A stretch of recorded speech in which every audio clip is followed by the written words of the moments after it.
Umapila si re-electionist Senator Ronald Bato de la Rosa sa mga taga-suporta ng dating Pangulong Rodrigo Duterte na ipagkaloob ang kanyang hiling at iboto ang mga kandidatong senador ng PDP laban.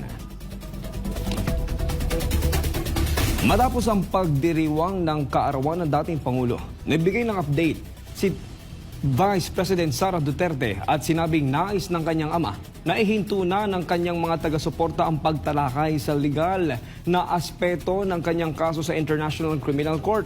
Sa halip, kung nais nilang ipakita ang suporta, dapat nilang iboto ang mga kandidato ng PDP laban at mga guest candidates sa darating na halalan sa Mayo 12. Noong Marso 20, personal ding hinimok ng pangalawang Pangulo ang publiko na iboto ang siyam na kandidatong senador na inindorso ng PDP laban. Niya ay magbabago sa mukha ng pamahalaan.